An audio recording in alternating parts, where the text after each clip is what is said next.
I'm 103 years old. That number still sounds strange when I say it out loud, like it belongs to someone else. Most mornings I wake up surprised I'm still here, surprised my eyes open at all. The room is quiet. Everyone I once knew in this world has already gone ahead of me. I used to think living this long would feel like winning something. It doesn't.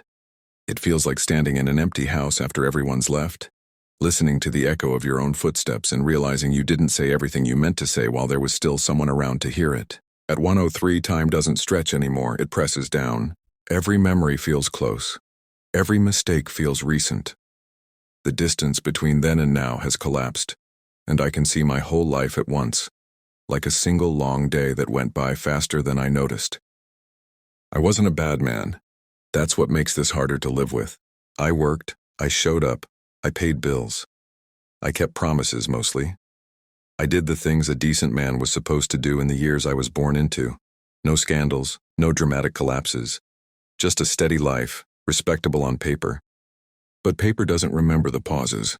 It doesn't record what you kept putting off. When I was young, I believed time was generous. I thought it came in endless supply like air. You breathe without thinking about running out.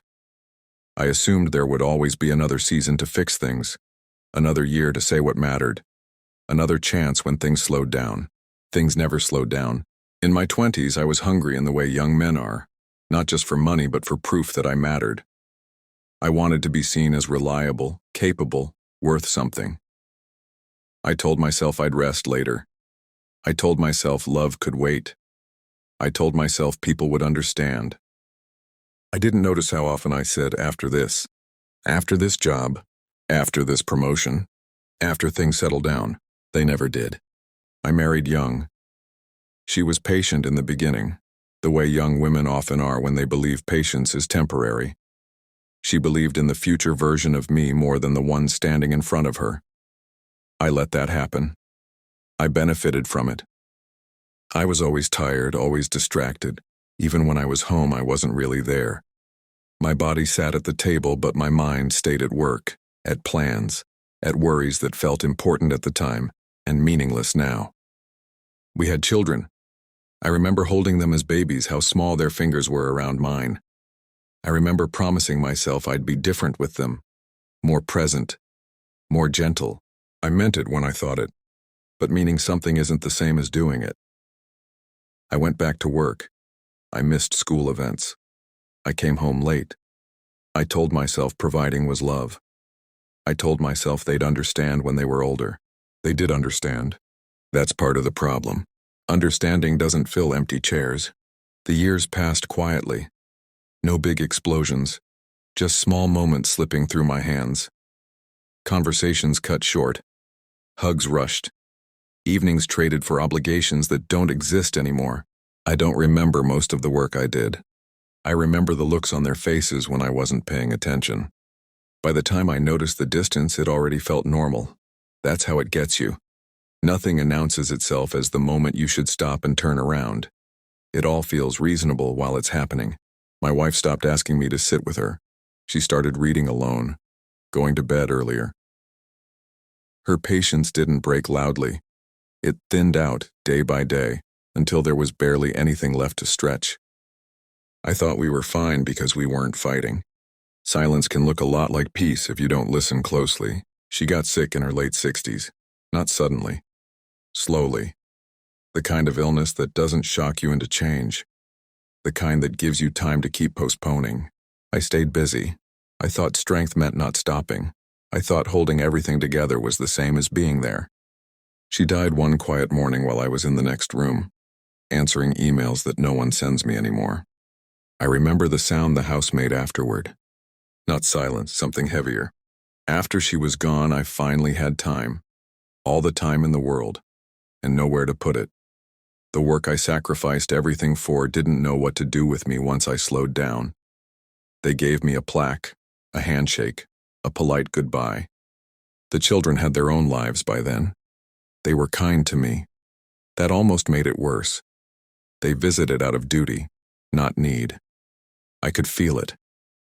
I had taught them how to live without me. I started noticing how many of my memories were empty of people, achievements with no witnesses, successes no one cared to hear about, stories that ended with me alone in a room, wondering why the victory felt so small. I used to believe regret came from failure. It doesn't.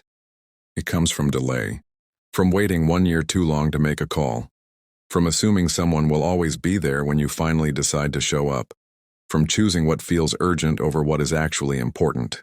In my 70s, I began losing friends one by one, men I'd known for decades gone in a season. We had talked about retirement plans, about trips we'd take when things slowed down. None of us made it to those plans. We were always almost ready to live. Now at 1:03, I sit with my thoughts more than anything else. My body is tired. My hearing fades in and out. But my memory is sharp where it hurts. I remember every time I chose efficiency over kindness. Every time I told myself I'd listen later. Every time I believed being needed was more important than being present. No one warns you that later can disappear without notice. The world doesn't end loudly for most of us.